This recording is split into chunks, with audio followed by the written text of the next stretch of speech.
Hey, what's going on? It's your boy BT, and I came here to talk some boxing with the thousands of True School Sports subscribers. Now, we're gonna put some respect on this man's name because I've literally picked against this man 3 straight times, and 3 straight times I've been wrong. So it's only right that we put some respect on his name. We're gonna talk about the man himself, Sisriket Sor Rungviasi. All right, we're getting his name right finally because he deserves getting his name right. The man right now.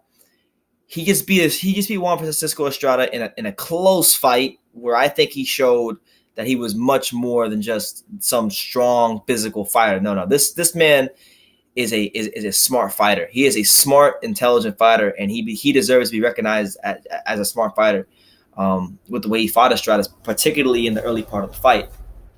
With that being said, Rambasai, look at his last 3 wins. Look at that. 2 wins over the great future Hall of Fame, first ballot, Roman Gonzalez, okay? Then he fights a guy in Estrada who, before he moved up to 115, had cemented himself as the clear-cut second-best fighter at 112, comes up to 115. He schools Quadras, all right, and he gets the fight with Rambasai, and he shows him in the second half of that fight why he is one of the best fighters in boxing, and in my humble opinion, the best Mexican fighter in the world today. And he beats him. So you're looking at 2 wins over Gonzalez. You're looking at a win over Estrada. You're looking at him being WBC champion. And you're looking at him being lineal 115-pound champion. That means you are the guy in the division. He is the man in boxing's probably most stacked weight, arguably the most stacked weight classes. If it's not the most stacked, it's right there.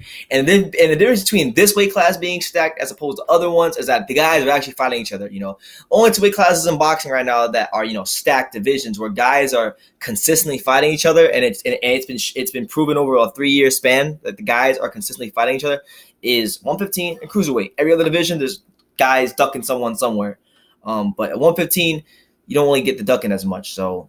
To be the man, the lineal champion of this division, it means more than pretty much every other weight class in boxing, except maybe cruiserweight because they have the tournament going on.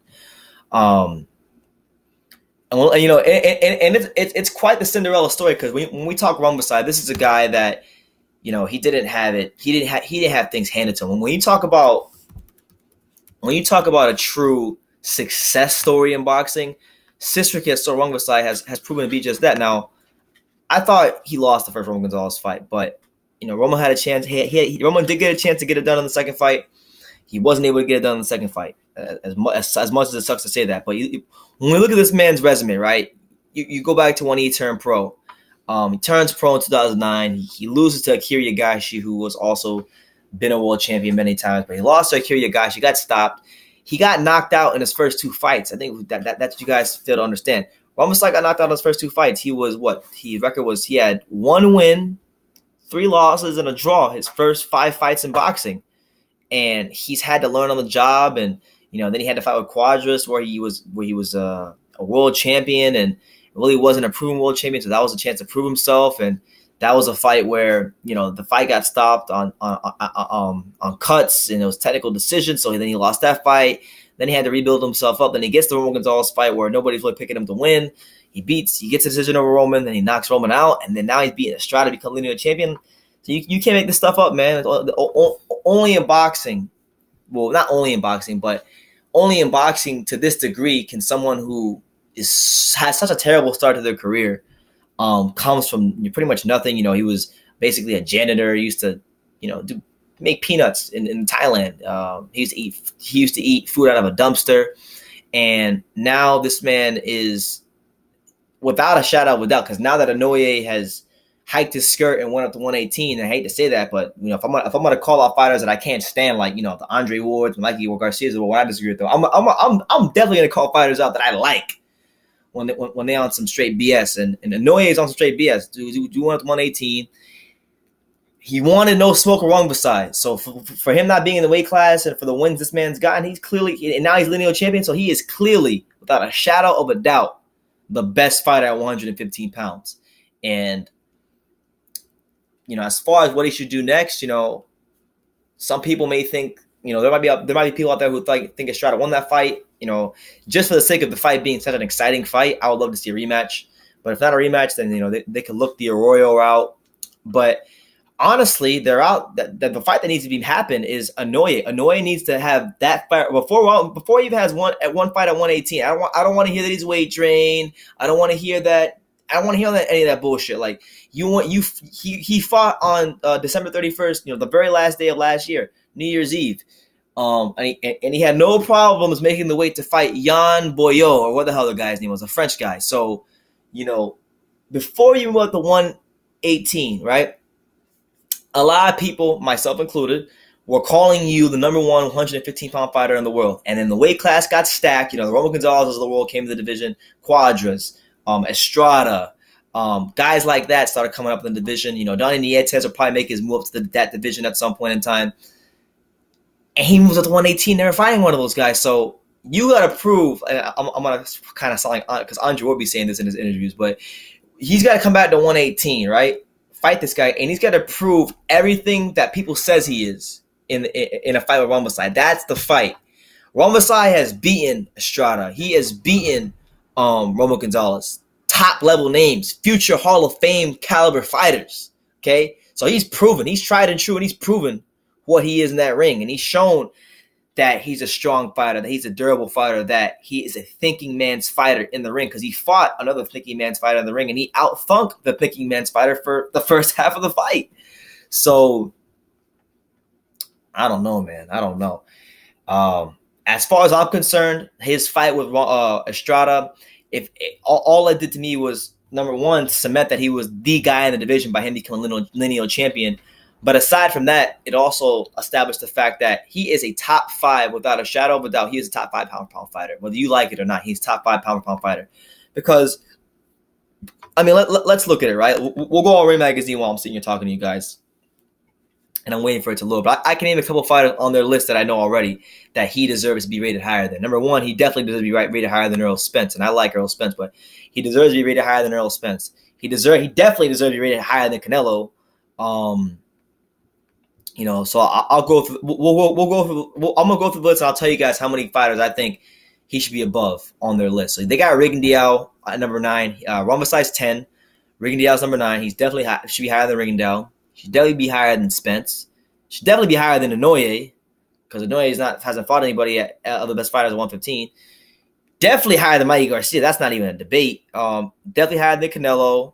I like Kovalev. Kovalev's been a great fighter for many years, but he only has one fight since the second Ward fight, and I think now that this man's lineal champion, you got to put him over Kovalev.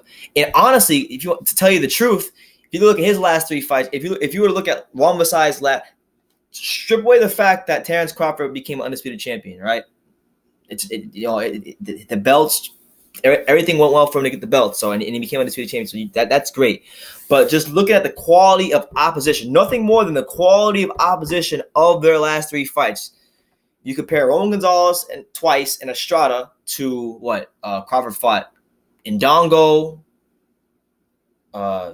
Diaz, and before that he fought John Molina Jr. I'm not mistaken. So, I mean, you can make the argument Rungviasi based on how he's winning, who he's beaten, and the division he's fighting in, and being the number 1 guy in the division. You can. It's an easy argument to make that he is probably even higher than Terrence Crawford. As some of you guys don't want to hear that, because I know some of you guys say, "Oh, well, he's pound for pound number 1," but it's an argument that I think you could make that that Rungviasi should be higher on the pound for pound list than Terrence Crawford, because you can't name me a fighter. Terrence Crawford's got some knockouts on his resume, but you can't name me any fighter on Terrence Crawford's resume. Whether you say Roman Gonzalez was shot or not, you can't name me any fighter on Terrence Crawford's entire resume that is within even spitting distance of the Roman Gonzalez that Rungviasi knocked out or that he beat in the first fight. So, I mean, and he's lineal champion. Terrence Crawford, I mean, he's lineal champion in that division. So if Terrence Crawford at 147 becomes lineal champion, then it's a different story. But the fact of the matter is, he's not lineal. He's not. The opposition he's fought that he's beaten in his last 3 fights is nothing even remotely close to what Rungviasi has been doing. So when you look at it like that, I think it's an argument that should be had. And right now, whether you like it or not, top 5 pound for pound fighter, number 1 fighter in the division, And I would love nothing more. I would love nothing more this year if Inoue stopped being a diva. And I know some of you might say, "Oh well, Brendan, you don't understand. He's too big for the weight class. He's weight drained." Well, my argument to that will be he wasn't weight drained when he fought Jan Boyo on New Year's Eve. So why is he weight drained when Rungvisai is supposed to fight him? Is it because Rungvisai would actually be the first 50-50 fight he's ever had in his career? Because as much as I like Inoue and as fun as he is to watch, he hasn't had a 50-50 fight at the weight class yet. He didn't fight any of the top guys at the weight class. So why is he getting a pass for being quote unquote weight drained? A lot of guys fight weight drained. And okay, so why is he getting a pass? He hasn't had a fight of that magnitude yet. So much respect to Rungvisai, man. He's earned my respect and then some with the two guys he's beaten. And I would definitely say I am a fan of Rungvisai. He's definitely won me over. I'm a fan of boxing, but some fighters you just admire more than others. And with the way this guy has went about his business, with the way he's fought Roman Gonzalez in the first two fights that they had, and then the wrinkles he showed in the Estrada fight, you can't do nothing but respect Rungvisai. And if you don't respect Rungvisai, then I'll have to question whether you even like boxing or not. Like honestly, it's that like I would really question whether you like boxing or not. But that's what it is, man. I just want to get my thoughts on that. Rungvisai is the lineal champion. He is the number one guy at 115 pounds. Inoue is ducking him clearly, and he's definitely a top 5 pound-for-pound fighter. I think that's not a debate at this point anymore, unless you're an idiot. And I know it's subjective, so it's kind of hard to call people idiots with a subjective thing. But I mean, how do you argue against being lineal champion at 115 pounds? That's one of the most stacked weight classes in boxing. Okay, it's one of the top 3. If you're the lineal champion of cruiserweight, 115 or 147, then you're a pretty damn good fighter. And there's no two ways about it. So, I mean, you can make the argument he deserves to be rated higher than Terrence Crawford. But I bet you a lot of you guys will say, "Oh well, you're just racist, Brendan, because you don't like black fighters or some craziness like that." Or you'll say, "Oh, you don't like American fighters, or it's this or it's that." No, fact of the matter is the opposition that he's beaten blows Terrence Crawford's entire career out the water, but especially his last 3 fights. So, yeah, he won undisputed. We get that. We respect it too. But let's keep it real. He won 2 of those belts fighting Ndongo, who we all know is a C-class fighter, and he's gonna lose to Regis Prograis in his next fight. Then he fought what's his name? He won a vacant belt. I believe he beat Delorme for one of those vacant belts. And then the only fighter he beat that was his own size to win any that's the crazy thing. The only fighter he beat that was really anything of note for any one of those 4 titles was Victor Postol. That was a great win for him. And that's probably the best win of his career, along with Felix Diaz. And that Victor Postol win doesn't hold a candle to any one of Rungvisai's last 3 wins. So it is what it is, man. I would like if any of you disagree. If any of you disagree with that statement, and I'm not even saying that I'm rating Rungvisai higher than Crawford. I'm saying that that argument could be made. If you disagree that an argument could be made for Rungvisai being higher than Terrence Crawford, let me know in the comments down below. And I'd like to dialogue with you guys about that. And just like the video, subscribe, do all that good stuff. And like I say in every video, you can love me or you can hate me, but I'm just a kid from Daniel. So until next time, take care, guys.